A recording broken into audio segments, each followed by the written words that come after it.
Dear students, अब आते हैं हम ओड टू ऑटम के दूसरे और तीसरे स्टैंजा की तरफ। तो दूसरे स्टैंजा को स्टडी करते हैं and let's see what Keats says in second stanza. तो एज यू नो कि कीट्स जो है उसने पर्सोनिफाई किया है ऑटम को इस पोएम के अंदर, और in second stanza let's see what he says.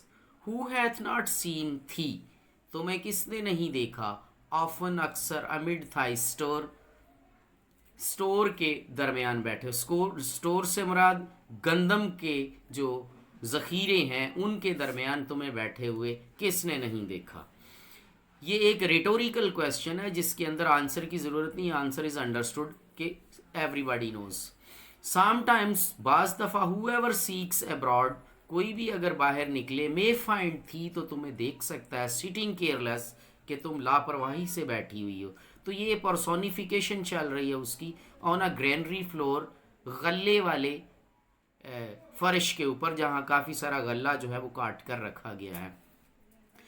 Thai hair soft lifted, तुम्हारे बाल जो हैं वो हल्के फुल्के हवा में उड़ रहे हैं। By the winnowing wind, winnowing wind वो हवा होती है जो गले को जब वो गंदम या कोई और फसल जिसके दाने जो है वो जब अलग किए जा रहे हों तो वो हल्की सी हवा का दबाव जो है पड़ रहा होता है, उसे विनोइंग विंड कहते हैं।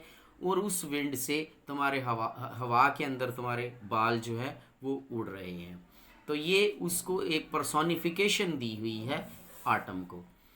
और ऑन अ हाफ रीफ्ड फरो, या आधी कटी हुई फरो के ऊपर। फरो वो क्यारियाँ होती हैं जिनके ऊपर फसल जो है वो उगाई जाती है, वो आधी अभी कटी हुई है। बट क्या पोजीशन, साउंड स्लीप। बाज़ दफ़ा तुम साउंड स्लीप में चली जाती हो, गहरी नींद में। Drowsed with the fume of poppies, जैसे कि तुम्हें fume of poppies mean poppies की खुशबू से नशे में तुम आ गई हो। पॉपीज एक मेडिसिन है, हर्बल मेडिसिन, जिसके नतीजे में नशा पैदा हो जाता है। वाइल थाई हुक, जबकि तुम्हारा हुक, तुम्हारी सिकल, तुम्हारा वो काटने फसल काटने वाला आला, स्पेयर्स द नेक्स्ट स्वेथ, अगली बालियों को छोड़ देता है। एंड ऑल इट्स ट्वेंट फ्लावर्स, और इसके मुड़े हुए कुछ फूलों को।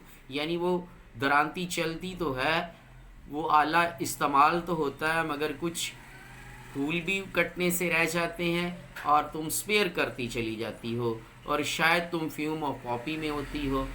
तो ये वो आटम को इसका एड्रेस जो है वो कंटिन्यू है। और फिर तीसरी पोजीशन आती है उसकी आटम की, एंड समटाइम्स लाइक अ ग्लेनर, और बाज़ दफ़ा किसी ग्लीनर की तरह। ग्लीनर वो बालियाँ चुनने वाले किसान होते हैं जो फसल को कटने के बाद रह जाने वाली बालियाँ चुनते हैं। दो डस कीप स्टडी थाई हेड, और तुम अपने तने हुए सर को सीधा रखती हो अक्रॉस अ ब्रुक, एक नदी से गुजरते हुए।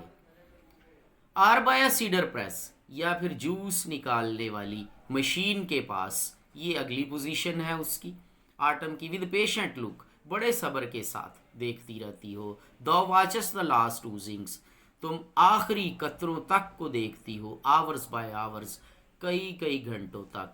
तो ये आटम को एड्रेस है जिसकी 3 से 4 पोजीशंस उसने वाजे कर दी हैं। अब आते हैं लास्ट स्टैंजा की तरफ। Where are the songs of spring, ay where are they. Keats का जो अंदाज है यहाँ पर वो क्वेश्चन कर रहा है एक लिहाज से कि स्प्रिंग के जो सॉन्ग्स हैं वो किधर गए, वेयर आर दे, वो कहाँ गए। एक लम्हे को कीट्स को स्प्रिंग याद आ जाता है, फिर वो कहता थिंक नॉट ऑफ दम, उनके बारे में मत सोचो। एड्रेस कर रहा है आटम, कहता उनके बारे में सोचने की क्या ज़रूरत है। दो हैज़ थाई म्यूजिक टू, तुम्हारी तो अपनी मौसीकी भी है।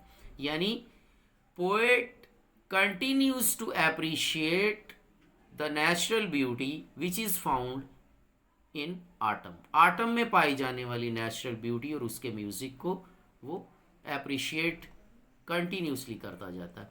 वाइल बार्ड क्लाउड्स, जबकि जो घने बादल हैं, bloom the soft dying day, वो ब्लूम कर देते हैं। सॉफ्ट डाइंग डे का मतलब ये होता है कि जब दिन ख़त्म हो रहा होता है तो फिर सूरज के आगे कुछ बादल भी आ जाते हैं and touch the stubble plains, और कांटों भरे मैदान को छूते हैं विद रोजी ह्यू, अपने मुख्तलिफ रोजी कलर के जो मुख्तलिफ रंग निकलते हैं जब सूरज गरूब होने वाला होता है। तो फिर वो बादलों के अंदर से कुछ सूरज की किरणें निकलकर स्टबल प्लेन्स यानी कांटों वाले मैदान जहां फसल कट चुकी होती है और उनके डंठल बाकी रह जाते हैं फसल में, तो उनको वो छू रही होती हैं। देन इन अ वेलफुल कोर, फिर किसी नगमे की तरह, नगमा गाने वाले गिरोह की तरह, द स्मॉल नेट्स, छोटे छोटे झींगर मूर्न शायद मातमी अंदाज में गा रहे होते हैं among the river cellos,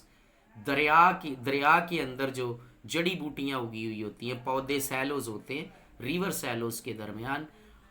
born aloft or sinking as the light and wind lives or dies. Borne aloft का मतलब है कभी ऊंची आवाज में, कभी डूबते हुए, बिल्कुल इसी तरह जिस तरह हल्की हवा कभी आती है कभी खत्म हो जाती है। तो नेट्स की मूर्निंग की आवाज़ें रिवर सैलोस के दरमियान कभी ऊंची जाती हैं मौसीकी की तरह और कभी उनकी लय नीचे चली जाती है, बिल्कुल इसी तरह जिस तरह लाइट विंड जब है वो तेज़ भी चलती है, लिव्स और डाइज या बाज़ दफ़ा वो ख़त्म भी हो रही होती है। एंड फुल ग्रोन लैम्स, और बकरी के जवान बच्चे मेमने लाउड ब्लीट आवाज़ें निकालते हैं फ्रॉम हिली बॉर्न, पहाड़ी वाली नदी के करीब। Hedge cricket sing, hedge cricket भी जो है वो बोलना शुरू कर देते हैं, ये भी झींगर type. And now with the treble soft, और बारीक पतली आवाज़ में the red breast whistles, red breast एक परिंदा है वो भी सीटियाँ बजाता है फ्रॉम द गार्डन क्राफ्ट, खेत के साथ जो फार्म है फार्म हाउसेज है वहाँ से। एंड गैदरिंग स्वेलोज, और इकट्ठी होती हुए स्वेलोज अबाबीले ट्विटर करती हैं इन द स्काइज, आसमानों पर।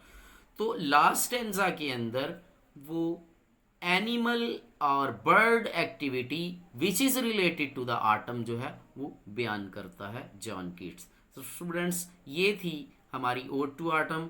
इंशाल्लाह अगले लेक्चर के अंदर हम इसकी क्रिटिकल एप्रिसिएशन को डिस्कस करेंगे और इसको इन डिटेल देखेंगे कि इसके अंदर जो हम क्रिटिकल कमेंट्री कर सकते हैं वो कहाँ तक जाती है। ये था हमारा लेक्चर नंबर 2, और न्यू इंग्लिश विजन चैनल को आप देखते रहें और इसको सब्सक्राइब करें ताकि आने वाले लेक्चर्स जो हैं वो इन टाइम आप तक पहुंचते रहें। Thank you.